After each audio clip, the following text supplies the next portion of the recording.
واقعہ سلطان صلاح الدین ایوبی قسط نمبر 387 اپنا اسلامک اسٹوڈیو۔ معزز ناظرین، آپ کے کمنٹس اور لائک کے بغیر ہماری ویڈیو واچ کرنا ہماری محنت ضائع ہونے کی نشانی ہے، تو برائے مہربانی ویڈیو کے آخر میں کمنٹس اور لائک ضرور کیجئے گا۔ اب چلتے ہیں واقعے کی جانب۔ ناظرین، کرک کے محل میں تو جیسے زلزلہ آ گیا تھا۔ شہزادہ ارنات کو نصف شب کے بعد جگا کر بتایا گیا کہ کوئی بہت بڑی فوج شہر سے کچھ دور خیمے گاڑ رہی ہے۔ وہ ہڑبڑا کر اٹھا، یہ سلطان ایوبی کے سوا کون ہو سکتا تھا؟ ناظرین، کلثوم اس کی خوابگاہ میں تھی۔ وہ ارنات کے ساتھ دوڑتی شہر کے بڑے دروازے کے اوپر والی دیوار پر گئی۔ وہاں سے سینکڑوں مشعلیں نظر آ رہی تھی۔ زیادہ تر مشعلیں متحرک تھیں، خیمے گاڑے جا رہے تھے۔ رات کی خاموشی میں گھوڑوں کے ہنہنانے کی آوازیں صاف سنائی دے رہی تھی۔ ناظرین، ارنات نے اپنی فوج کو محاصرے میں لڑنے کے لیے دیواروں پر مورچہ بند کر دیا۔ دروازوں پر دفاعی انتظامات مضبوط کر دیے گئے۔ ناظرین، ارنات بھاگ دوڑ رہا تھا، اسے کلثوم کا کوئی خیال نہیں تھا۔ کلثوم واپس گئی تو ارنات کا محافظ دستہ بیدار ہو کر حکم کا منتظر کھڑا تھا، اور ایک جگہ وہ شاہی بگھی کھڑی تھی جس پر کلثوم ناصرہ نامی جگہ سیر کے لیے بھی گئی تھی۔ اس کے پاس بکر بن محمد چاق و چوبند کھڑا تھا۔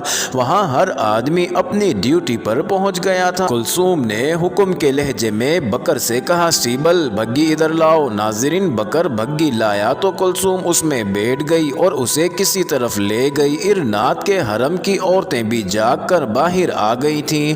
انہوں نے کلثوم کو، جو ان کے لیے پرنسس لیلا تھی، بگھی بان کو حکم دیتے اور بگھی میں بیٹھ کر جاتے دیکھا تو ان میں سے ایک نے دانت پیس کر کہا، یہ بدبخت کسی مسلمان کی اولاد اپنے آپ کو ملکہ سمجھنے لگی ہے، اسے ٹھکانے لگانا ہی پڑے گا، وقت آ گیا ہے۔ دوسری نے کہا، صلاح الدین ایوبی کا محاصرہ بہت خوفناک ہوتا ہے، وہ آگ پھینکے گا، منجنیقوں سے پتھر پھینکے گا، اندر بھگدڑ اور تباہی مچے گی، اور یہ وقت ہوگا جب ہم اس منہ چڑی ڈائن کو ٹھکانے لگا دیں گے۔ تمہارا چاہنے والا وہ جرنیل بھی تو کچھ نہیں کر سکا۔ تیسری نے کہا، اور بہت ہیں کچھ کرنے والے۔ اس نے جواب دیا، کل شام تک شہر کی حالت دیکھنا، پھر شہزادہ ارنات کسی اور شہزادی لیلا کو تلاش کرے گا۔ ناظرین، اس وقت کلثوم نے بگھی ایک اندھیری جگہ رکوا رکھی تھی۔ بکر بگھی کے ساتھ کھڑا تھا۔ کلثوم اس سے پوچھ رہی تھی، ہمارے آدمی اندر سے کوئی دروازہ کھولنے کا انتظام کر سکیں گے؟ کوشش کی جائے گی۔ بکر نے کہا، اگر یہ فوج ہماری ہے تو میں حیران ہوں کہ ہمیں پہلے اطلاع کیوں نہیں دی گئی۔ سلطان ایوبی ایسی غلطی نہیں کیا کرتے، مجھے کچھ شک ہے۔ یہ صبح پتہ چلے گا کہ یہ کس کی فوج ہے۔ کیا ہم یہاں سے فرار ہو سکیں گے؟ کلثوم نے پوچھا۔ حالات پر منحصر ہے، میں اس افراتفری میں ارنات کو آسانی سے قتل کر سکتی ہوں، ایسی حرکت نہ کرنا۔ بکر بن محمد نے کہا، فوج شہر میں داخل ہو گئی تو ہم نظر رکھیں گے کہ وہ فرار ہونے کی کوشش نہ کرے۔ کوئی نئی خبر؟ ارنات سلطان ایوبی کو دیکھ رہا تھا کہ کس طرف پیش قدمی کرتا ہے۔ کلثوم نے کہا، اب حالات کچھ اور ہو گئے ہیں۔ پہلے کہتا تھا کہ وہ اپنی فوج کے ساتھ جھیل گلیلی کو جا رہا ہے، زیادہ دیر نہ رکو۔ بکر نے کہا، چلو واپس چلیں۔ ناظرین، صبح طلوع ہوئی تو کرک کی دیواروں پر دور مار کمانوں والے تیر انداز مستعد کھڑے تھے۔ پتھر اور آگ کی ہانڈیاں پھینکنے والی منجنیقیں نصب ہو چکی تھیں۔ فوج تیاری کی حالت میں کھڑی تھی اور شہزادہ ارنات دیوار پر کھڑا سلطان ایوبی کی فوج کو دیکھ رہا تھا۔ یہ یقین ہو گیا کہ یہ سلطان ایوبی کی فوج ہے۔ یہ معلوم نہ ہو سکا کہ سلطان خود بھی ساتھ ہے، مگر اس فوج میں محاصرے والی کوئی حرکت اور سرگرمی نہیں تھی۔ خیمے لگے ہوئے تھے اور سپاہی روزمرہ معمول میں لگے ہوئے تھے۔ یہ دن گزر گیا۔ ناظرین، پھر 5 دن گزر گئے۔ ارنات پر انتظار اور اضطراب کی کیفیت طاری رہی۔ اسے جو نظر نہیں آ رہا تھا وہ یہ تھا کہ رات کو سلطان ایوبی نے اپنے گھڑ سوار چھاپا مار اس راستے پر دور تک پھیلا دیے تھے جن پر حجاج کے قافلوں کو گزرنا تھا۔ ناظرین، چند دنوں بعد پہلا قافلہ آتا نظر آیا۔ یہ مصر کا قافلہ تھا۔ گھڑ سوار اس کے ساتھ ہو گئے۔ قافلہ سلطان ایوبی کی خیمہ گاہ کے قریب پہنچا تو سلطان دوڑ کر آگے بڑھا اور حجاج سے مصافحہ کیا۔ اس نے عقیدت اور احترام سے سب کے ہاتھ چومے اور اپنی خیمہ گاہ میں انہیں آرام اور کھانے کے لیے روکا اور اس کے چھاپا مار دور تک حجاج کے ساتھ گئے۔ ایک ہی روز بعد شامی حجاج کا قافلہ بھی آ گیا۔ اس کا بھی سلطان ایوبی نے استقبال کیا، کھانا کھلایا اور اپنے حفاظتی انتظامات میں اسے رخصت کیا۔ ناظرین، اتنے دن کرک کے اندر صلیبی فوج تیاری کی حالت میں رہی اور شہر پر خوف طاری رہا۔ سلطان ایوبی کے جاسوس اپنی سرگرمیوں میں مصروف رہے۔ ایک صبح ارنات کو اطلاع ملی کہ سلطان ایوبی کی فوج جا رہی ہے۔ ارنات اس کے سوا کچھ بھی نہ دیکھ سکا کہ حجاج کے دونوں قافلے سلطان ایوبی کی فوج کی حفاظت میں گزر گئے ہیں۔ سلطان ایوبی کے صرف جاسوسوں کو معلوم تھا کہ اصل قصہ کیا تھا۔ اس نے کوچ سے پہلے انہیں اطلاع بھجوا دی تھی کہ فوج کہیں اور جا رہی ہے اور وہ یعنی جاسوس ارنات کی نقل و حرکت کی اطلاعیں دیتے رہے۔ ناظرین، 27 مئی 1187 بمطابق 17 ربیع الاول کے روز سلطان اشترا کے مقام پر جا خیمہ زن ہوا۔ وہاں مصر اور شام کی فوجیں اس سے جا ملی۔ سلطان ایوبی کا سب سے بڑا بیٹا الملک الافضل، جس کی عمر 16 سال تھی، ایک مشہور سالار مظفر الدین کے ساتھ جا ملا۔ اس طرح اس کی ساری فوج جمع ہو گئی۔ اس نے تمام سالاروں، نائب سالاروں کو آخری ہدایات کے لیے جمع کیا اور کہا: میرے رفیقو، اللہ تمہارا مددگار ہو۔ دلوں میں سے اپنے عزیزوں اور اپنے گھروں کا خیال نکال دو اور دلوں میں قبلہ اول کو بسا لو اور دلوں میں خدائے ذوالجلال کا اسم مبارک نقش کر لو، جس نے ہمیں یہ سعادت بخشی ہے کہ قبلہ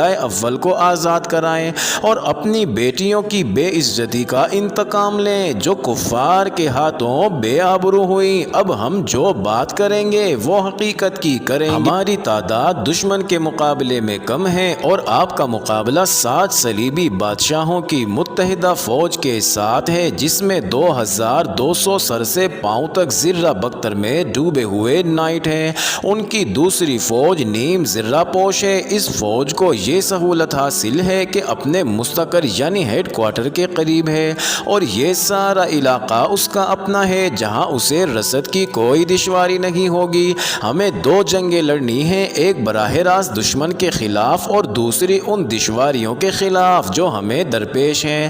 یہ دشواریاں دشمن کی طرف منتقل کرنی ہے۔ ناظرین، اس نے نقشہ پھیلا کر اپنی تلوار کی نوک سے سب کو بتایا کہ اس کا میدان جنگ کون سا ہوگا۔ جو سالار اس جگہ سے واقف تھے انہوں نے چونک کر سلطان ایوبی کی طرف دیکھا۔ ان کی آنکھوں میں حیرت تھی۔ سلطان ایوبی ان کے استعجاب کو سمجھ گیا اور مسکرایا۔ یہ حتین کے مضافات کا میدان ہے۔ اس نے کہا: آپ سوچ رہے ہیں کہ یہ زمین سوکھے ہوئے درخت کی کھال کی طرح خشک، اونچی نیچی اور موسم کی بے رحمی سے کٹی پھٹی ہے، اور یہ زمین اتنی پیاسی ہے کہ انسانوں اور ہمارے گھوڑوں کا خون پی جائے گی۔ آپ نے دیکھا نہیں کہ اس کے ارد گرد اونچی نیچی ٹیکریاں ہیں؟ ہاں، یہ سب بے آب و گیا اور پیاسی ہیں۔ یہ لوہے کی طرح تپ رہی ہیں۔ آپ کی آنکھوں میں جو سوال ہے وہ میں سمجھتا ہوں۔ وہ کون سی فوج ہے جو اس جہنم نما علاقے میں لڑے گی؟ وہ ہماری فوج ہوگی۔ آپ کے ہلکے پھلکے سواروں کے دستے، لائٹ کیولری یہاں تتلیوں کی طرح اڑتے پھریں گے اور وہ لوہے کے لباس میں ملبوس نائٹوں اور نیم زرہ پوش صلیبی سواروں کو نچاتے پھریں گے۔ دشمن کے یہ سوار اور پیادے لوہے کی تپش سے بہت جلدی پیاس سے بے حال ہو جائیں گے اور لوہے کا وزن انہیں اتنی پھرتی سے حرکت نہیں کرنے دے گا جس تیزی سے ہمارے سوار بھاگے دوڑیں گے۔ آپ جانتے ہیں کہ میں ہر کارروائی جمعہ کے مبارک روز کیا کرتا ہوں۔ میں اس وقت آگے بڑھوں گا جب مسجدوں میں قوم خطبہ سن رہی ہوگی۔ یہ وقت قبولیت کا ہوتا ہے۔ میں نے ہر قصبے اور ہر گاؤں میں اطلاع بھجوا دی تھی کہ جمعے کے روز دعاؤں میں اپنے ان مجاہدین کو شامل رکھا کریں جو جمعہ کی نماز سے محروم ہو کر میدان جنگ میں زخمی ہو کر گرتے ہیں اور اٹھتے ہیں اور جمعہ نہ پڑھ سکنے کا خراج لہو کے نذرانوں سے ادا کرتے ہیں۔ یہ وہ وقت ہوگا جب سورج سر پر ہوگا اور زمین کو لوہے کی بھٹی کی طرح گرم کر دے گا، اور یہ دیکھو یہ گلیلی کی جھیل ہے اور یہ دریا ہے۔ اس نے تلوار کو چھڑی کی طرح نقشے پر مار مار کر بتایا، اور یہ واحد تالاب ہے جس میں پانی ہے، باقی تمام تالاب خشک ہو گئے ہیں۔ یہ وہ مہینہ ہے جسے صلیب کے پجاری جون کہا کرتے ہیں۔ ہمیں پانی اور دشمن کے درمیان آنا ہے۔ میں الفاظ میں دشمن کو پانی سے محروم کر چکا ہوں، اس کو عملی طور پر پیاسا مارنا آپ کا کام ہے۔ دشمن حتین کے میدان میں لڑنے سے گریز کرے گا، میں اسے یہیں لڑاؤں گا۔ فوج کو میں نے 4 حصوں میں تقسیم کیا ہے۔ آپ دیکھ رہے ہیں کہ مظفر الدین اور میرا بیٹا الافضل ہم میں نہیں ہیں۔ وہ ایک حصے کو ساتھ لے کر دریائے اردن کی جھیل گلیلی کے جنوب سے پار کر گئے ہیں۔ یہ دستے تبور یعنی جبل طور تک پہنچیں گے، شاید پہنچ چکے ہوں گے۔ یہ ایک دھوکہ ہے جو میں دشمن کو دے رہا ہوں۔ ناظرین، اس نے فوج کے باقی 3 حصوں کی تفصیلات اور ان کے مشن بتائے۔ ان 3 میں سے ایک حصہ مین باڈی اپنی کمان میں رکھا۔ مورخین کے مطابق یہی حصہ ریزرو اور ٹاسک فورس کے طور پر استعمال کرنا تھا۔ یہ فیصلہ کن کارروائی کے لیے تھا۔ ان حصوں کو مختلف مقامات سے دریا پار کرایا گیا۔ صلیبی اپنے مخبروں اور دیکھ بھال کے دستوں کے ذریعے یہ نقل و حرکت دیکھ رہے تھے، لیکن یہ نہ سمجھ سکے کہ سلطان ایوبی کا پلان کیا ہے۔ سلطان ایوبی نے جھیل گلیلی کے مغربی کنارے پر تبریہ کے مقام پر ایک پہاڑی پر جا ڈیرے ڈالے۔ ناظرین، صلیبیوں کو ایک اور دھوکہ بھی ہوا۔ سلطان ایوبی اکثر چھاپہ مار قسم کی جنگ لڑا کرتا تھا، شب خون زیادہ مارتا تھا، کم سے کم نفری سے دشمن کی زیادہ تعداد پر ضرب لگاؤ اور بھاگو کے اصول پر حملے کرتا اور دشمن کو پھیلا دیتا تھا۔ صلیبی اس کی اسی جنگ کے لیے تیار تھے۔ اس کی فوج کا جو حصہ مظفر الدین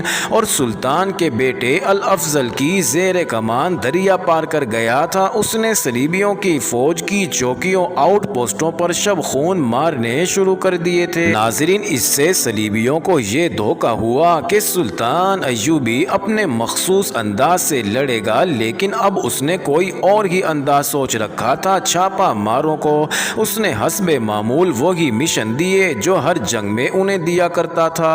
ناظرین، صلیبی فوج قلعہ بندیوں میں تھی اور باہر بھی تھی۔ سلطان ایوبی نے تیز رفتاری سے فوج کو اس طرح ڈپلوائے کیا کہ جھیل گلیلی اور جو 1-2 پانی کے تالاب تھے وہ اس کے قبضے میں آ گئے۔ صلیبیوں کی فوج کے ایک حصے فرنگیوں یعنی فرانسیسی اور برطانیہ والوں نے سفوریا کے مقام پر اجتماع کیا، لیکن سلطان ایوبی آگے بڑھ کر مقابلہ کرنے کی بجائے تبریہ کے مقام پر رکا رہا۔ وہ صلیبیوں کو حتین کے قریب لانا چاہتا تھا۔ صلیبی آگے آتے نظر نہ آئے تو اس نے پیادہ دستے ذرا سا آگے بڑھا دیے اور خود ہلکا رسالہ لائٹ کیولری لے کر تبریہ پر حملہ کر دیا اور حکم دیا کہ تبریہ کو تباہ و برباد کر کے شہر کو آگ لگا دی جائے۔ ناظرین، اس حکم پر عمل کیا گیا۔ ناظرین، تبریہ کا قلعہ ذرا ہٹ کر تھا، فوج قلعہ میں تھی۔ شہر کو بچانے کے لیے فوج قلعے سے نکل کر شہر کو روانہ ہوئی۔ سلطان ایوبی نے اس کا راستہ روک لیا۔ سلطان ایوبی نے اپنی فوج کے دوسرے حصے مختلف سمتوں کو روانہ کر دیے تھے۔ صلیبیوں کی فوج جو قلعے سے آئی تھی اس کی کمان شاہ ریمانڈ کے ہاتھ میں تھی۔ تبریہ کی ٹیکریوں پر اس کی اور سلطان ایوبی کی آمنے سامنے کی لڑائی ہوئی۔ قاضی بہاؤالدین شداد اس لڑائی کا آنکھوں دیکھا حال ان الفاظ میں بیان کرتا ہے: دونوں فوجوں کے سواروں نے ایک دوسرے پر ہلہ بولا۔ ہر اول کے سوار تیر چلاتے آ رہے تھے، پھر پیادہ دستوں کو بھی میدان میں اتار دیا گیا۔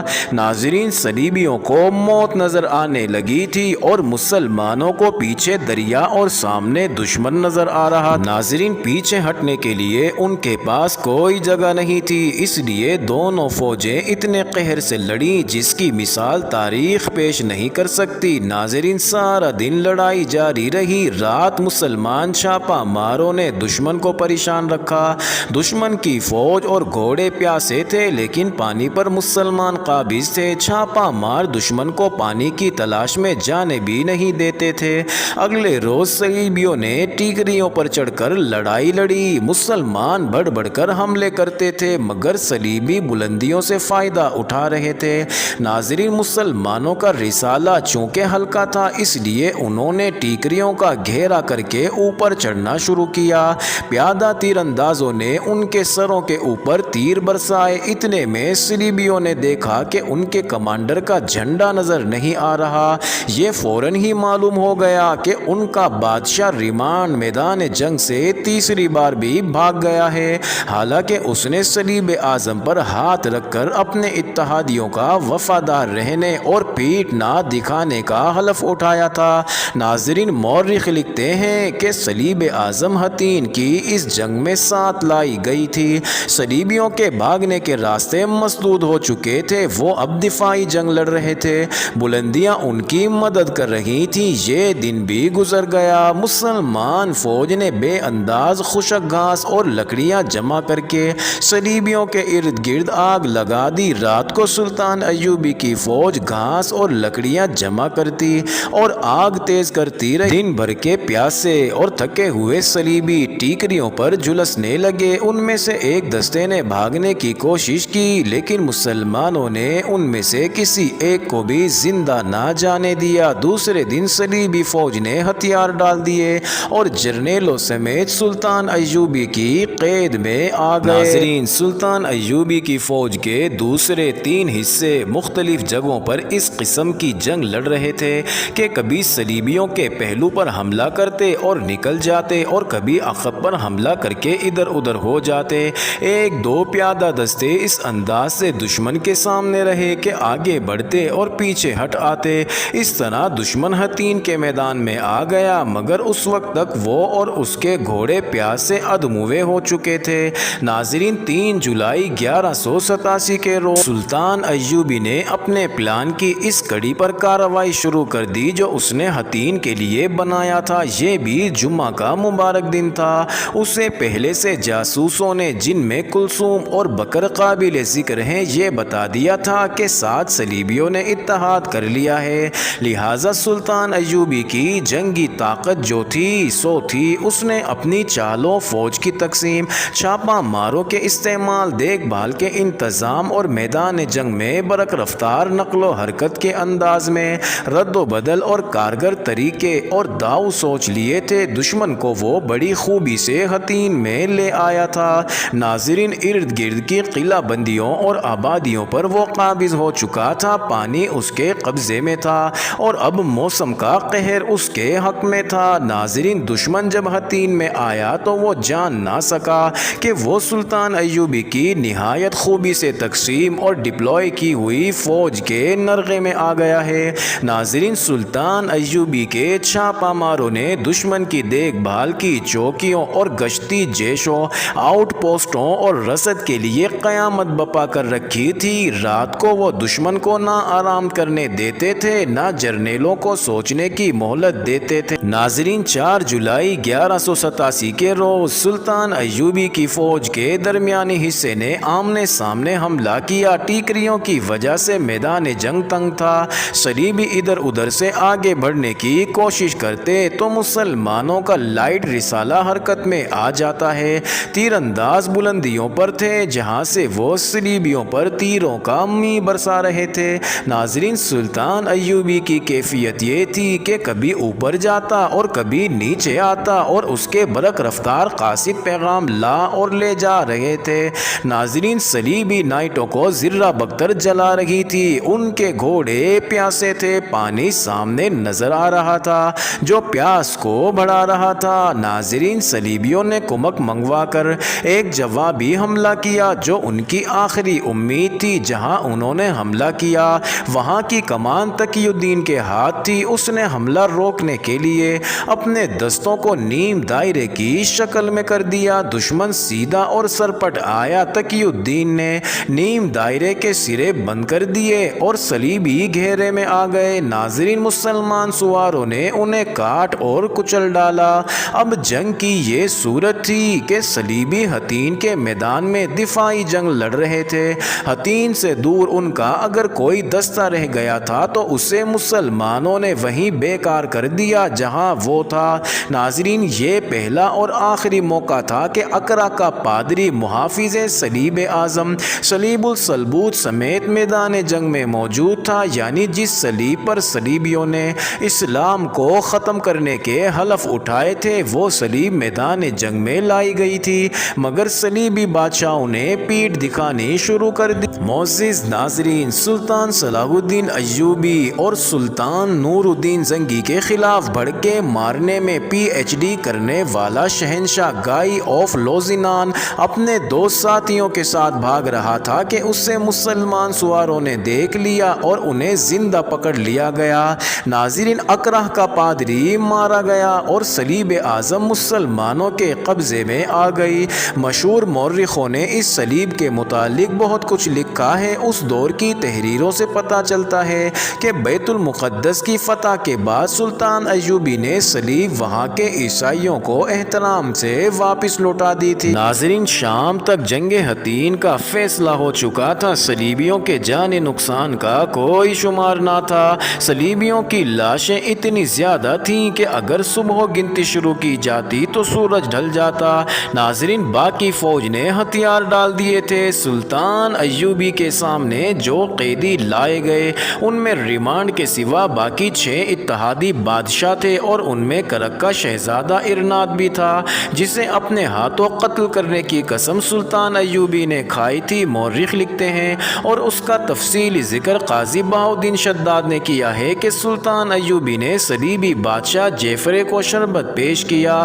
ناظرین، جعفر نے آدھا شربت پی کر گلاس ارناد کو دے دیا۔ ارناد شربت پینے لگا تو سلطان ایوبی نے اپنے ترجمان سے گرج کر کہا، اسے ارناد سے کہو کہ اسے میں نے نہیں اپنے بادشاہ نے شربت دیا ہے۔ عربی میزبان صرف اس دشمن کو شربت پیش کیا کرتے ہیں جس کی وہ جان بخشی کر دیتے ہیں، میں نے ارناد کو شربت پیش نہیں کیا۔ ناظرین، قاضی بہاؤالدین شداد لکھتا ہے کہ سلطان ایوبی کی آنکھوں سے جیسے شعلے نکل رہے تھے۔ معزز ناظرین، یہ انٹرسٹنگ ویڈیو جاری ہے، اگلی ویڈیو قسط نمبر 388 میں دیکھنا مت بھولیے گا۔